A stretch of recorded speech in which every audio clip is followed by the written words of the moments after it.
안녕하세요. 고찬섭 PD입니다. 오늘 주간 콘텐츠는 넷플릭스에 대한 얘기를 좀 해볼까 합니다. 사실 넷플릭스 얘기라기보다는 오히려 일본에 관한 얘기라고 하는 게 더 맞을 수도 있을 것 같습니다. 일본 넷플릭스에서 큰 인기를 끌었던 한국 드라마 사랑의 불시착, 이태원 클라스 순위 원래 캡처해서 이렇게 올려놨는데요.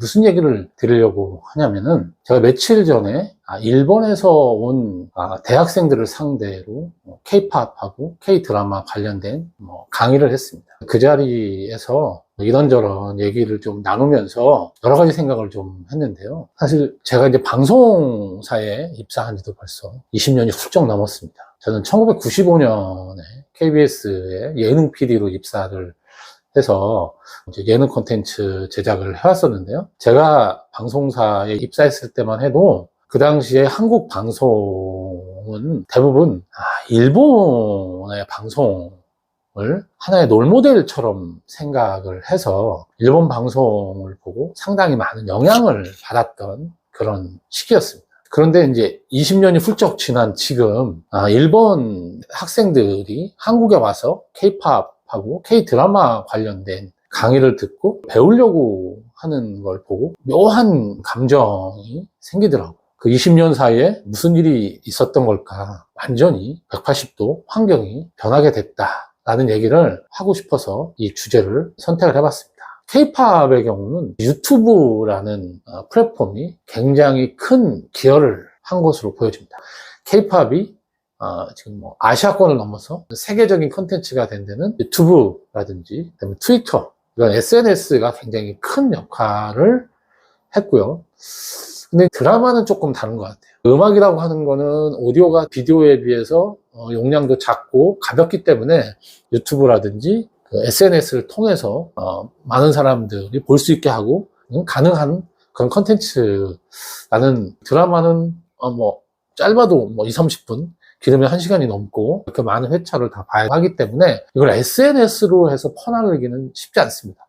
겨울연가라고 하는 드라마가 일본에서 크게 히트를 하면서 한류가 시작됐다고 얘기를 하고 있습니다. 그 겨울연가가 일본에서 상영될 때만 하더라도 일본의 시청자가 한국의 드라마를 볼 수 있는 방법은 자국의 방송사에서 송출을 해줘야만 가능했던 거예요. 그 일본에 있는 방송사가 구매를 해서 한국 드라마를 틀어야만 일본 TV 시청자들이 한국의 드라마를 볼 수가 있었습니다. 이 당시 성공했을 때만 해도 어떤 얘기가 주류였냐면 한국 드라마가 일본의 옛날 정서, 향수를 자극한다. 옛날 생각이 나게 한다는 거죠. 그러니까 한국은 일본보다 뒤떨어진 나라다라고 하는 게 여기에도 포함이 되는 거예요.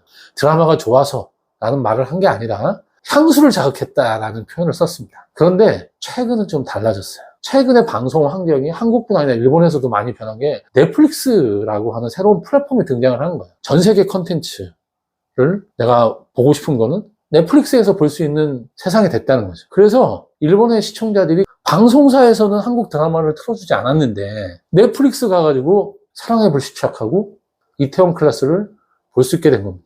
그러면서 일본 내에 한국 드라마를 틀지 않으려고 하는 움직임하고는 별개로 한국 드라마를 보고자 하는 소비층이 분명히 있었기 때문에 한국 드라마가 성공을 하고 한류가 다시 한번 점화가 된 거죠.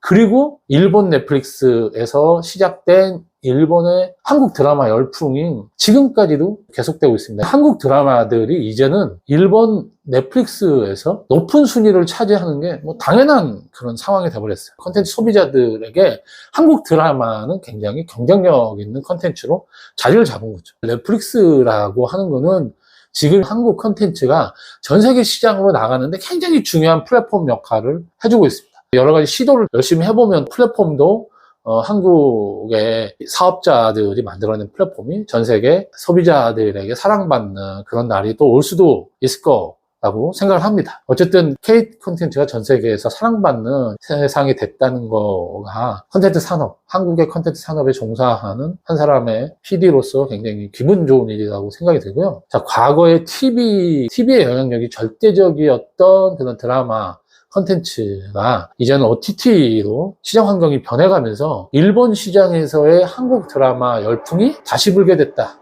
라고 하는 거는 새로운 현상이라고 생각이 들고 굉장히 좋은 환경이 지금 한국의 콘텐츠 제작자들에게 만들어져 있고 이거를 감수하면서 더 열심히 콘텐츠를 만들어야 되는 때가 아닌가 그런 생각이 듭니다.